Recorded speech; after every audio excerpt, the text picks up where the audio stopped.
ನಮಸ್ತೆ ಬಂಧುಗಳೇ, ಮತ್ತೊಂದು ಇಂಟರೆಸ್ಟಿಂಗ್ ಎಪಿಸೋಡ್ಗೆ ತಮ್ಮೆಲ್ಲರಿಗೂ ಹಾರ್ದಿಕವಾದಂಥ ಸ್ವಾಗತ. ದಯಮಾಡಿ ಹೆಚ್ಚಿನ ಚಂದ್ರಶೇಖರ್ ಯೂಟ್ಯೂಬ್ ಚಾನಲ್ನ ಸಬ್ಸ್ಕ್ರೈಬ್ ಮಾಡಿಸಿ ಬೆಲ್ ಬಟನನ್ನು ಪ್ರೆಸ್ ಮಾಡಿ.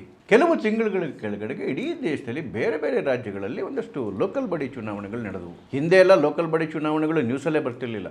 ಆದರೆ ಈ ಸೋಷಿಯಲ್ ಮೀಡಿಯಾ ಜಾಸ್ತಿ ಆದಮೇಲೆ, ಮೀಡಿಯಾಗಳ ಕವರೇಜ್ ಜಾಸ್ತಿ ಆದಮೇಲೆ ಅದು ಕೂಡ ಸುದ್ದಿ ಆಗ್ತಾ ಇದೆ. ಆದರೆ ಈ ಬಾರಿ ಇಡೀ ದೇಶದಲ್ಲಿ ಹೆಸರು ಮಾಡಿದಂಥ ಯಾವುದಾದ್ರು ಒಂದು ವಿಶ್ಲೇಷಣೆ ಅಥವಾ ಒಂದು ನ್ಯೂಸ್ ಇದೆ ಅಂತ ಹೇಳಿದ್ರೆ ಲೋಕಲ್ ಬಾಡಿ ಚುನಾವಣೆದು, ಅದು ಕೇರಳ ಲೋಕಲ್ ಬಾಡಿನಲ್ಲಿ BJP ಮಾಡಿದಂತಹ ಒಂದು ಮುನ್ನಡೆ, ಅಭೂತಪೂರ್ವವಾದಂತಹ ಒಂದು ಜಂಪ್ BJPಗೆ ಸಿಕ್ತು. First time in the history Thiruvananthapuram municipal ಕಾರ್ಪೊರೇಷನ್ನ ತೆಕ್ಕೆಗೆ ತಗೊಂತು. ಅಲ್ಲಿ 101 ಸೀಟಲ್ಲಿ 50 ಸೀಟು BJPಗೆ ಬಂತು. BJPಯ VV ರಾಜೇಶು ಫಸ್ಟ್ ಮೇಯರ್ ಆಗಿ ಸೆಲೆಕ್ಟ್ ಆದರು. ಅದ್ರ ಜೊತೆಗೆ 2 ಮುನ್ಸಿಪಾಲಿಟಿಗಳನ್ನ ಕೂಡ ಗೆಲ್ತು. ಒಂದು ಪಾಲಕ್ಕಾಡ್ ಮುಂಚೆನೇ ಗೆದ್ದಿತ್ತು, ಅದನ್ನು ರಿಟೈನ್ ಮಾಡ್ಕೊಂತು BJP. ಮತ್ತೊಂದು ಹೊಸದಾಗಿ ತ್ರಿಪುನಿತುರ ಮುನ್ಸಿಪಲ್ ನ ಕೂಡ ಗೆದ್ಕೊಂತು. ಅದಕ್ಕೆ ಮುಂಚೆ ನಡೆದಂತಹ ಲೋಕಸಭಾ ಚುನಾವಣೆಯಲ್ಲಿ first time in the history of Kerala Thrissur Lok Sabha ಸೀಟನ್ನು ಗೆದ್ದಿತ್ತು. 2021ರ ಚುನಾವಣೆಯಲ್ಲೂ ಕೂಡ ಪರ್ಫಾರ್ಮೆನ್ಸ್ ಭಾಳ ಚೆನ್ನಾಗಿತ್ತು BJPದು.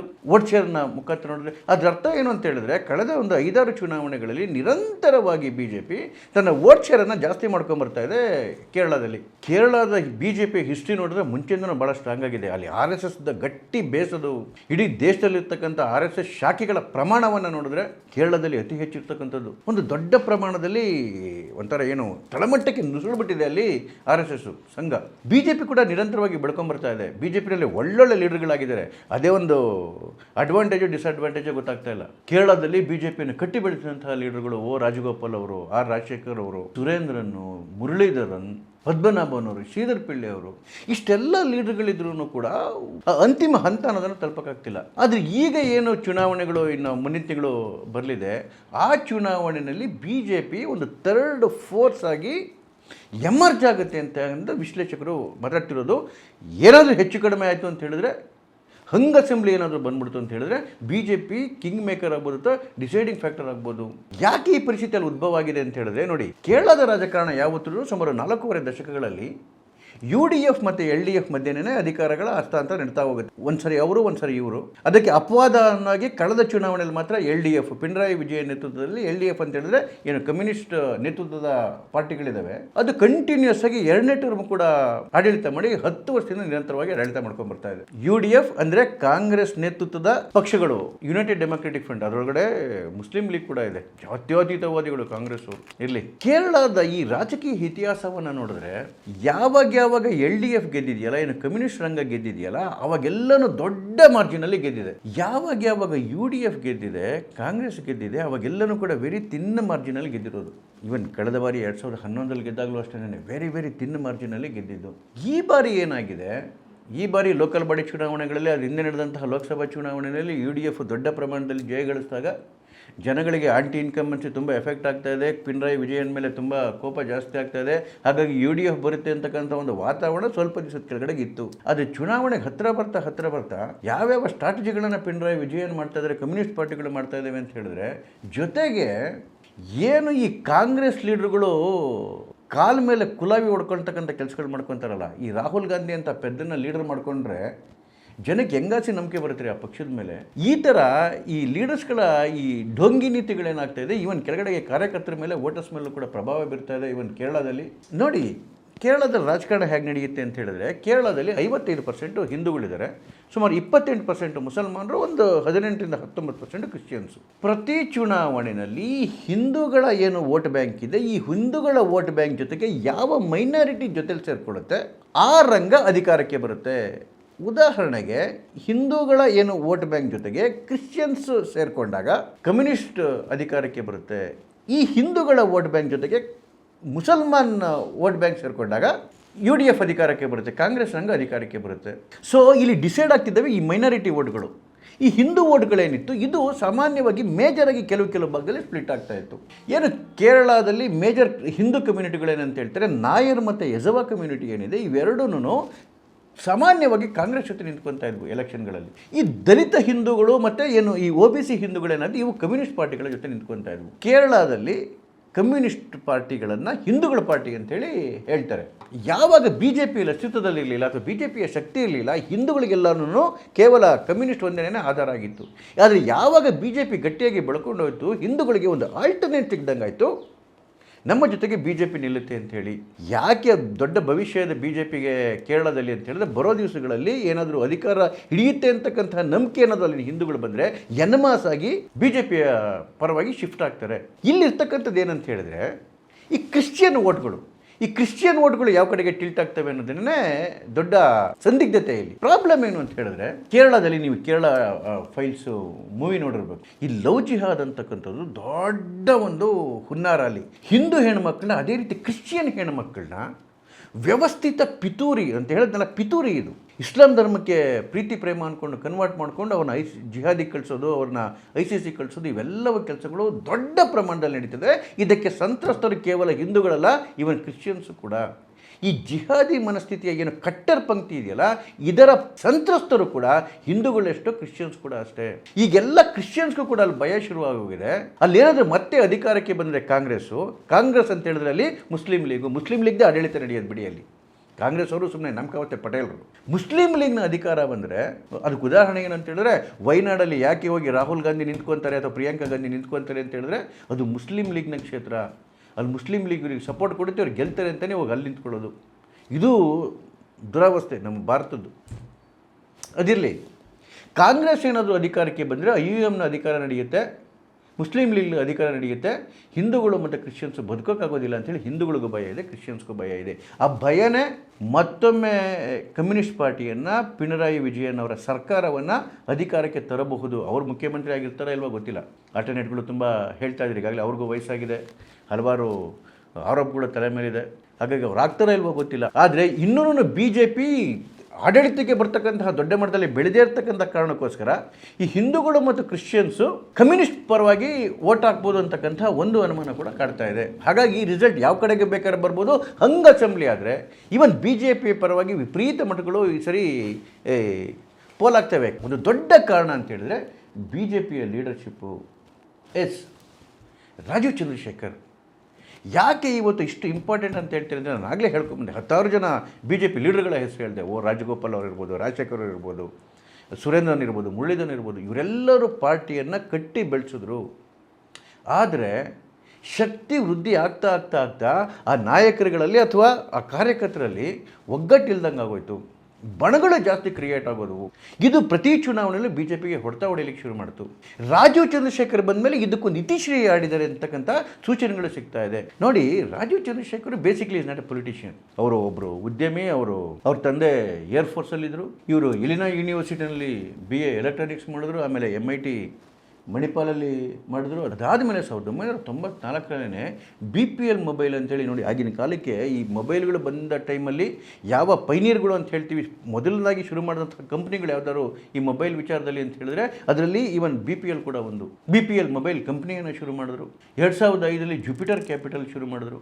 ಮತ್ತು ಇವರು ಮದುವೆ ಆಗಿರೋದು ಅಂಜು, ಅಂದರೆ ಏನು BPL ಕಂಪ್ನಿಯ ಓನರ್ ಇದಲ್ಲ, ನಂಬಿಯಾರವರ ಮಗಳು. ಅವ್ರ ಜೊತೆ ಮದುವೆ ಆದಮೇಲಂತೂ ಇವ್ರ ಸಾಮ್ರಾಜ್ಯ ವಿಪರೀತ ವಿಸ್ತರಣೆ ಆಗೋಯ್ತು.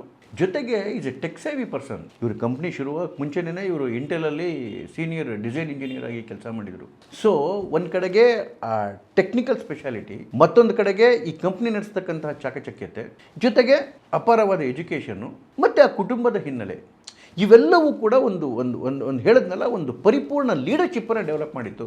ಇವರು 2006 ಲೋಕಸಭೆಗೆ ಪ್ರವೇಶ ಆಗ್ತಾರೆ ಇಂಡಿಪೆಂಡೆಂಟ್ ಕ್ಯಾಂಡಿಡೇಟ್ ಆಗಿ. ಅವತ್ತಿಂದನೂ BJP ಸಪೋರ್ಟ್ ಮಾಡ್ಕೊಂಬಂತು. 2018 ಅಧಿಕೃತವಾಗಿ ಇವರು BJPಗೆ ಬರ್ತಾರೆ.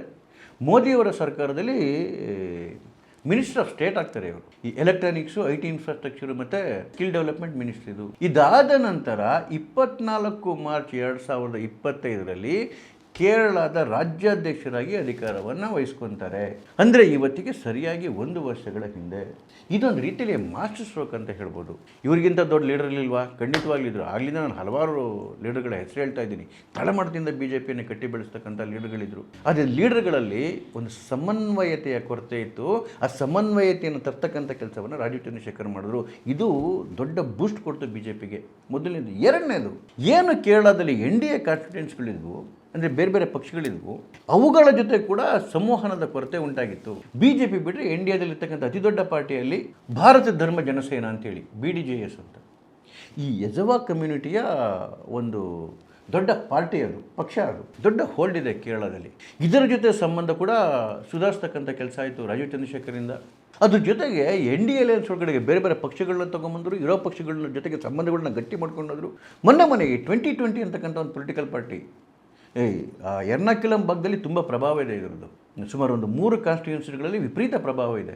ಅದ್ರ ಜೊತೆ ಒಡಂಬಡಿಕೆ ಆಯಿತು, ಆ ಪಾರ್ಟಿ ಕೂಡ ಎನ್ ಡಿ ಎ ಒಳಗಡೆಗೆ ಬಂತು. ಅದ್ರ ಜೊತೆಗೆ ಡೆಮೊಕ್ರೆಟಿಕ್ ಸೋಷಿಯಲ್ ಜಸ್ಟಿಸ್ ಪಾರ್ಟಿ ಅದು ಕೂಡ ಎನ್ ಡಿ ಎ ಕಾನ್ಸ್ಟಿಟ್ಯೂಯೆಂಟ್ ಆಗಿದೆ. JRS ಜೊತೆಗಿದೆ. ಮತ್ತೊಂದು ಪ್ರಮುಖವಾಗಿ ಕೇರಳ ಜನಪಕ್ಷ, PC ಜಾರ್ಜ್ ಅವರು. PC ಜಾರ್ಜ್ ಕೇರಳದಲ್ಲಿ ಭಾಳ ದೊಡ್ಡ ಲೀಡರು. ಅವರು ಕೇರಳ ಜನಪಕ್ಷವನ್ನು BJP ಜೊತೆ ವಿಲೀನ ಮಾಡಿದ್ದಾರೆ. ಈಗ MLA ಎಲೆಕ್ಷನ್ಗೆ ಕೂಡ ನಿಂತಿದ್ದಾರೆ ಹುಂಜಾ ಕಾನ್ಸ್ಟಿಟ್ಯೂನ್ಸಿಯಿಂದ. ಜೊತೆಗೆ ರಾಜೀವ್ ಚಂದ್ರಶೇಖರ್ ಮಾಡಿರ್ತಕ್ಕಂತಹ ಒಂದು ದೊಡ್ಡ ಪರಿವರ್ತನೆ ಏನು ಅಂತ ಹೇಳಿದ್ರೆ, ಈ ಕ್ರಿಶ್ಚಿಯನ್ ವೋಟ್ಗಳನ್ನ ಒಂದಷ್ಟು ಪ್ರಮಾಣದಲ್ಲಿ BJP ಕಡೆ ಬರೋದ್ರಲ್ಲಿ ದೊಡ್ಡ ಪ್ರಯತ್ನ ಮಾಡಿದ್ದಾರೆ. ನಾನು ಹೇಳ್ತಾ ಇದ್ದೀನಲ್ಲ, BJP ಬೆಳೆಯೋದಕ್ಕೆ, BJP ಇಷ್ಟೊಂದು ಅಗಾಧವಾಗಿ ಪರ್ಫಾರ್ಮೆನ್ಸ್ ಮಾಡೋದಕ್ಕೆ ಕಾರಣ ಆಗ್ತಿರೋದು ಏನು ಹಿಂದುತ್ವದ ವೋಟ್ಗಳೇನಿದ್ವು, ಅದ್ರ ಜೊತೆಗೆ ಇವನ್ ಕ್ರಿಶ್ಚಿಯನ್ ವೋಟ್ಗಳು ಕೂಡ ಸೇರ್ಕೊತಾ ಇದ್ದಾವೆ. ಯಾವ ಕ್ರಿಶ್ಚಿಯನ್ಸ್ಗೆ ಕಾಂಗ್ರೆಸ್ ಮೇಲೆ ಮತ್ತು ಕಮ್ಯುನಿಸ್ಟ್ ಮೇಲೆ ಭ್ರಮನಿರಸನ ಹೋಗಿದೆ, ಇಬ್ಬರೂ ಕೂಡ ಮುಸಲ್ಮಾನನ ಓಲೈಕೆ ಮಾಡ್ತಾರೆ. ಇವರಿಂದ ನಾವು ಬಳಕೋಕ್ಕೆ ಸಾಧ್ಯ ಇಲ್ಲ. ಇನ್ನು ಕಾಂಗ್ರೆಸ್ ಓಟ್ ಹಾಕಿರೋಂಥವ್ರು ನೇರವಾಗಿ ಜಿಹಾದಿಗಳಿಗೆ ಓಟ್ ಹಾಕ್ದಂಗೆನೇ, ಯಾಕೆಂತ ಹೇಳಿದ್ರೆ ಅಲ್ಲಿ ಮುಸ್ಲಿಂ ಲೀಗಿನ ಅಧಿಕಾರಕ್ಕೆ ಬರೋದು. ಕಮ್ಯುನಿಸ್ಟರು ಕೂಡ ಮುಸ್ಲಿಮರ ಓಲೈಕೆಯಲ್ಲಿ ಹಿಂದೆ ಬಿದ್ದಿಲ್ಲ. ಇವೆರಡು ಜೊತೆಗೆ ಹೋದ್ರೂ ಕೂಡ ಅಪಾಯ ಇದೆ ಅಂತ ಹೇಳಿ ನನಗೆ ಕ್ರಿಶ್ಚಿಯನ್ಸ್ಗೆ ಅನ್ನಿಸ್ತಾ ಇದೆ, ಅಲ್ಲಿ ಹಿಂದೂಗಳಿಗೆ ಅನ್ನಿಸ್ತಾ ಇದೆ. ಆ ಕಾರಣಕ್ಕೋಸ್ಕರ ಬಹಳಷ್ಟು ಮಟ್ಟದಲ್ಲಿ ಕ್ರಿಶ್ಚಿಯನ್ ವೋಟ್ಗಳು BJP ಕಡೆಗೆ ಟರ್ನ್ ಆಗಿದ್ದಾವೆ. ಇದರ ದೊಡ್ಡ ಒಂದು ಯೋಗದಾನ ಇರತಕ್ಕಂಥದ್ದು ರಾಜೀವ್ ಚಂದ್ರಶೇಖರ್ ಅವ್ರದ್ದು. ಈಗ ಬರ್ತಿರ್ತಕ್ಕಂಥ ಚುನಾವಣೆಯಲ್ಲಿ BJP 99 ಸೀಟ್ಗಳಲ್ಲಿ ಕಂಟೆಸ್ಟ್ ಮಾಡ್ತಾ ಇದೆ. ಅದರಲ್ಲಿ 7 ಸೀಟನ್ನು ಕ್ರಿಶ್ಚಿಯನ್ಸ್ಗೆ ಕೊಟ್ಟಿದೆ. ಕೇವಲ ಧರ್ಮದ ವಿಚಾರ ಮಾತ್ರವನ್ನು ಮುಡಿದೆ, ಈವನ್ ಡೆವಲಪ್ಮೆಂಟ್ ಮಾಡಲನ್ನು ಇಂಟ್ರೊಡ್ಯೂಸ್ ಮಾಡ್ತೀನಿ ಅಂತ ಹೇಳಿ ರಾಜೀವ್ ಚಂದ್ರಶೇಖರ್ ಹೇಳ್ತಾ ಇದ್ದಾರೆ. ಏನು ವಿಕಸಿತ ಭಾರತ ಅಂತೇಳಿ ಮೋದಿಯವರು ಹೋಗ್ತಾ ಇದ್ದಾರೆ, ರಾಜೀವ್ ಚಂದ್ರಶೇಖರ್ ಅವರು ಕೇರಳದಲ್ಲಿ ವಿಕಸಿತ ಕೇರಳಂ ಅಂತ ಹೇಳಿ ಡೆವಲಪ್ಮೆಂಟ್ ನೆರೇಟಿವನ್ನು ಸೃಷ್ಟಿ ಮಾಡ್ತಾ ಇದ್ದಾರೆ. ಏನು ಸುಮಾರು 4.5 ದಶಕಗಳ ಕಾಲ LDF ಮತ್ತು UDFನ ದುರಾಡಳಿತದಲ್ಲಿ ಕೇರಳ ರಾಜ್ಯ ಆವತ್ತೇ ಆಗಿತ್ತು, ಇವತ್ತು ಹಾಗಿದೆ, ಅದು ಇನ್ನೂ ಹಾಳಾಗೋಗಿದೆ ಅಂತ ಹೇಳಿದ್ರೆ ಅದಕ್ಕೆ ಕಾರಣ ಇವೆರಡು ಪಕ್ಷಗಳು. ಡೆವಲಪ್ಮೆಂಟ್ ಇಲ್ಲ, ಇನ್ಫ್ರಾಸ್ಟ್ರಕ್ಚರ್ ಇಲ್ಲ. ಇವತ್ತು ವಿಕಸಿತ ಕೇರಳಂ ಒಳಗಡೆ ರಾಜೀವ್ ಚಂದ್ರಶೇಖರ್ ಅವರು ಇವೆಲ್ಲ ಭರವಸೆಯನ್ನು ಕೊಡ್ತಾ ಇದ್ದಾರೆ, ಒಂದು ಡೆವಲಪ್ಮೆಂಟ್ ನೆರೇಟಿವು. ಇದರಲ್ಲಿ ಏನಾಗಿದೆ ಅಂತ ಹೇಳಿದ್ರೆ, ಇವನ್ ಈ ಮಿಡ್ಲ್ ಕ್ಲಾಸನ್ನು, ಯೂತ್ನ ಮತ್ತು ಅರ್ಬನ್ ಸಮಾಜವನ್ನು ಇವೆಲ್ಲರನ್ನ ಮುಡ್ತಕ್ಕಂತಹ ಒಂದು ಪ್ರಯತ್ನಗಳು ನಡೀತಾ ಇದೆ. They are all core voters for BJP ನಾವು. ಜೊತೆಗೆ ಪರ್ಫಾರ್ಮೆನ್ಸ್ ಪಾಲಿಟಿಕ್ಸನ್ನು ಹೇಳ್ತಾ ಇದ್ದಾರೆ ರಾಜೀವ್ ಚಂದ್ರಶೇಖರ್. ಜೊತೆಗೆ ಇನ್ಫ್ರಾಸ್ಟ್ರಕ್ಚರ್ ಕ್ರಿಯೇಷನ್ನು, ಏನು ಕೇರಳದಲ್ಲಿ ಇವತ್ತು ಇನ್ಫ್ರಾಸ್ಟ್ರಕ್ಚರ್ನ ಕೊರತೆಯಿಂದ ಇವತ್ತು ರಾಜ್ಯವೇ ಹಿಂದುಳಿದುಬಿಟ್ಟಿದೆ. ಈ ವಿಕಸಿತ ಕೇರಳಂ ಅಂತಕ್ಕಂತಹ ಕನಸನ್ನು ಅಲ್ಲಿನ ಯುವಜನಗಳಲ್ಲಿ ಬಿತ್ತುತ್ತಾ ಇದ್ದಾರೆ, ಕೇರಳ ಜನಗಳಲ್ಲಿ ಬಿತ್ತುತ್ತಾ ಇದ್ದಾರೆ. ಈ ಒಬ್ಬ ವ್ಯಕ್ತಿಯ ಕಾರಣಕ್ಕೋಸ್ಕರ, ಯಾಕೆ ಒಬ್ಬ ವ್ಯಕ್ತಿ ಕಾರಣ ಅಂತ ಹೇಳ್ತೀವಿ ಅಂದರೆ, ಅದೆಷ್ಟೇ ಪಕ್ಷ ಬೆಳೆದಿದ್ರೂ ಕೂಡ ಸಮನ್ವಯತೆ ಕೊರತೆಯಿಂದ ಅದು ಪಕ್ಷದ ಒಳಗಡೆಗೆ ಮತ್ತು NDA ಕಾನ್ಸ್ಟಿಟ್ಯೂನ್ಸಿ ಒಳಗಡೆಗೆ, ಜೊತೆಗೆ ಜನಗಳ ಜೊತೆಗೂ ಕೂಡ ನಿರಂತರವಾಗಿ ಹಿನ್ನಡೆ ಕಾಡ್ತಾ ಇತ್ತು. ಈ ಒಂದು ಪ್ರೋ ಥಿಂಕಿಂಗ್ ಲೀಡರ್ಶಿಪ್ನ ಕಾರಣಕ್ಕೋಸ್ಕರ ಎಲ್ಲವೂ ಕೂಡ ಸರಿದಾರಿಗೆ ಬರ್ತಾ ಇದೆ. ಸೊ ಹಾಗಾಗೇನಿದೆ, ನಾನು ಆಗಲೇ ಉಲ್ಲೇಖ ಮಾಡ್ತಾ ಇದ್ದೆ, ಹಿಂದೂಗಳ ಓಟ್ಗಳು ಬೇರೆ ಬೇರೆ ಪಕ್ಷಗಳಲ್ಲಿ ಡಿವೈಡ್ ಆಗೋಗಿದೆ ಅಂಥೇಳಿ. ಅಂದರೆ ಬೇರೆ ಬೇರೆ ಸಮುದಾಯಗಳು ಬೇರೆ ಬೇರೆ ಪಾರ್ಟಿಗಳಿಗೆ ಸ್ಟಿಕ್ ಆಗಿದ್ದಾರೆ ಅಂಥೇಳಿ. ಕಾಂಗ್ರೆಸ್ ಜೊತೆಗೆ ನಾಯರ್ಸ್ ಇದ್ದರು, ಯಜವಾ ಕಮ್ಯುನಿಟಿ ಇತ್ತು, ಕಮ್ಯುನಿಸ್ಟ್ ಜೊತೆಗೆ ದಲಿತರುಗಳು ಮತ್ತು OBC ಸಮುದಾಯಗಳಿತ್ತು. BJP ಜೊತೆಗೆ ಒಂದಷ್ಟು ಅರ್ಬನ್ ವೋಟರ್ಸು ಮತ್ತು ಮಿಡ್ಲ್ ಕ್ಲಾಸ್ ವೋಟರ್ಸು ಮತ್ತು ಒಂದಷ್ಟು ಸಮುದಾಯಗಳಿದ್ವು. ಈಗ ಈ ನಾಯರ್ ಸಮುದಾಯ ಮತ್ತು ಯಜವಾ ಸಮುದಾಯ ಕಾಂಗ್ರೆಸ್ಸಿಂದ BJPಗೆ ಬರ್ತಾ ಇದೆ. ದಲಿತರು ಮತ್ತು ಹಿಂದುಳಿದ ಓಟ್ಗಳು ಕೂಡ ಕಮ್ಯುನಿಸ್ಟ್ ಕಡೆಯಿಂದ BJPಗೆ ಬರ್ತಾ ಇದೆ. ಜೊತೆಗೆ ಏನು ಡಿಸೈಡಿಂಗ್ ಫ್ಯಾಕ್ಟರ್ ಏನಾಗ್ತಾರೆ, ಈ ಕ್ರಿಶ್ಚಿಯನ್ ಓಟ್ಗಳು ಇದು 3 ಪಾರ್ಟಿಗಳಲ್ಲಿ ಸ್ಪ್ಲಿಟ್ ಆದ್ರೂ ಕೂಡ ದೊಡ್ಡ ಚಂಕು BJPಗೆ ಬರೋದ್ರಿಂದ ಈ ಬಾರಿಯ ಚುನಾವಣೆಯನ್ನು ಗೆದ್ದುಬಿಟ್ಟು ಅಧಿಕಾರಕ್ಕೆ ಬರ್ತಾರೆ BJP ಅಂತ ನಾನು ಹೇಳಲಿಕ್ಕೆ ಹೋಗಲ್ಲ. ಆದರೆ ಒಂದು ದೊಡ್ಡ ಮಟ್ಟದ ಪರಿವರ್ತನೆ ಅಂತೂ, ರಾಜಕೀಯ ಪರಿವರ್ತನೆಯನ್ನು BJP ಮಾಡೇ ಮಾಡುತ್ತೆ. ವೋಟ್ ಶೇರ್ ಜಾಸ್ತಿ ಆಗುತ್ತೆ. ನೀವು ಕಳೆದ ಲೋಕಲ್ ಬಾಡಿ ಚುನಾವಣೆ ರಿಸಲ್ಟ್ ನೋಡಿದ್ರೆ ಗೊತ್ತಾಗುತ್ತೆ. ತಿರುವನಂತಪುರಂ ಜಿಲ್ಲೆಯಲ್ಲಿ 23% ವೋಟ್ ಬಿತ್ತು BJPಗೆ. ತ್ರಿಶೂರ್ ಜಿಲ್ಲೆಯಲ್ಲಿ 19%, ಪಾಲಕ್ಕಾಡ್ ಜಿಲ್ಲೆಯಲ್ಲಿ 17%. ಮೊನ್ನೆ ನಡೆದ ಲೋಕಸಭಾ ಚುನಾವಣೆಯಲ್ಲಿ 2024 ಚುನಾವಣೆಯಲ್ಲಿ ತಿರುವನಂತಪುರಂ ಕಾನ್ಸ್ಟಿಟ್ಯೂನ್ಸಿಯಲ್ಲಿ, ಲೋಕಸಭಾ ಕಾನ್ಸ್ಟಿಟ್ಯೂನ್ಸಿಯಲ್ಲಿ ಶಶಿ ತರೂರ್ ಎದುರುಗಡೆ ಇದೇ ರಾಜೀವ್ ಚಂದ್ರಶೇಖರ್ ನಿಂತಿದ್ದರು. ಕೇವಲ 16,000 ವೋಟಿಂದ ಸೋತಿದ್ದು. 20,000 ವೋಟ್ ಲೀಡಲ್ಲಿದ್ದರು ರಾಜೀವ್ ಚಂದ್ರಶೇಖರ್. ಗೆದ್ದೇ ಬಿಡ್ತಾರೆ ಅಂತಕ್ಕಂಥ ಭಾವನೆ ಇತ್ತು. ಅದು ರಿಸಲ್ಟ್ ಬರೋಷ್ಟೊತ್ತಿಗೆ ಅವ್ರಿಗೊಂದು ಲೀಡ್ ಆಯಿತು. ಕಳೆದ ಬಾರಿ 2019 ಚುನಾವಣೆಯಲ್ಲಿ 1 ಲಕ್ಷ ಲೀಡಲ್ಲಿ ಗೆದ್ದಿದ್ದರು ಶಶಿ ತರೂರ್ ಅವರು. ಈ ಬಾರಿ ಅದು ಕಡಿಮೆ ಆಗ್ತಾ ಬಾಡ್ತಾ ಕೇವಲ 16,000ಕ್ಕೆ ಬಂದು ನಿಂತಿದೆ. ಈ ತಿರುವನಂತಪುರಂ ಲೋಕಸಭಾ ಕಾನ್ಸ್ಟಿಟ್ಯೂನ್ಸಿಯ 3 ವಿಧಾನಸಭೆ ಕಾನ್ಸ್ಟಿಟ್ಯೂನ್ಸಿಗಳಲ್ಲಿ BJP ಲೀಡ್ ಬಂದಿತ್ತು, ನೇಮಂ ಸೇರಿಕೊಂಡು. ನೇಮಂನ ನಾವು ಕಳೆದ ಬಾರಿ ಚುನಾವಣೆಯಲ್ಲಿ ರಾಜಗೋಪಾಲ್ ಅವರು ಗೆದ್ದಿದ್ದರು. ಫಸ್ಟ್ ಅಸೆಂಬ್ಲಿ ಕಾನ್ಸ್ಟಿಟ್ಯೂನ್ಸಿ ನಾವು ಕೇರಳದ ಹಿಸ್ಟ್ರಿನಲ್ಲಿ ಗೆದ್ದಿದ್ದು ಇದೇ ತಿರುವನಂತಪುರಂ ಲೋಕಸಭಾ ಕಾನ್ಸ್ಟಿಟ್ಯೂನ್ಸಿ ಒಳಗಡೆ ಬರುತ್ತೆ. 3 ಅಸೆಂಬ್ಲಿ ಕಾನ್ಸ್ಟಿಟ್ಯೂನ್ಸಿಗಳಲ್ಲಿ ಲೀಡ್ ಬಂದಿತ್ತು ರಾಜೀವ್ ಚಂದ್ರಶೇಖರ್ ಅವರಿಗೆ. ಅದಾದಮೇಲೆ ತಿರುವನಂತಪುರಂ ಮುನ್ಸಿಪಲ್ ಕಾರ್ಪೊರೇಷನ್ ಕೂಡ ಹಿಸ್ಟ್ರಿಯಲ್ಲಿ ಫಸ್ಟ್ ಟೈಮ್ BJP ಗೆದ್ದರು. ಈಗ BJPಯ ಮೇಯರ್ ಇದ್ದಾರೆ ಅಲ್ಲಿ. ಅಂದರೆ ಇಡೀ ಕೇರಳದಲ್ಲಿ ಒಂದು ಹಿಂದುತ್ವದ ವಾತಾವರಣ ಜೊತೆಗೆ ಏನು ಕ್ರಿಶ್ಚಿಯನ್ ಓಟ್ಗಳು ಸೇರಿಕೊಂಡಿದ್ದಾವೆ, ಜೊತೆಗೆ BJPಯ ಒಳಗಡೆ ಇದ್ದಂತಹ ಏನು ಆಂತರಿಕ ಸಮನ್ವಯದ ಕೊರತೆ ಇತ್ತು ಅದು ಕೂಡ ಇವತ್ತು ಹೋಗಲಾಡಿಸಲ್ಪಟ್ಟಿದೆ. ಜೊತೆಗೆ ಈ NDA ಕಾನ್ಸ್ಟಿಟ್ಯೂನ್ಸಿಗಳಲ್ಲಿ ಏನು ಒಂದು ತಾಳಮೇಳ ಇರಲಿಲ್ಲ. ರಾಜೀವ್ ಚಂದ್ರಶೇಖರ್ ಅವರ ಕಾರಣಕ್ಕೆ ಇವೆಲ್ಲವೂ ಸರಿ ಹೋಗಿರೋದ್ರಿಂದ ಒಂದು ಸಿಂಗಲ್ ಫ್ರಂಟ್ ಆಗಿ ಇವತ್ತು ಚುನಾವಣೆ ಎದುರಿಸ್ತಾ ಇದೆ. ಮೇ 4ನೇ ತಾರೀಕು ಬರ್ತಕ್ಕಂಥ ರಿಸಲ್ಟಲ್ಲಿ ಒಂದು ಮಿರಾಕಲ್ನ ಕೂಡ ನಾವು ಎಕ್ಸ್ಪೆಕ್ಟ್ ಮಾಡ್ಬೋದು. ನಮಸ್ಕಾರ.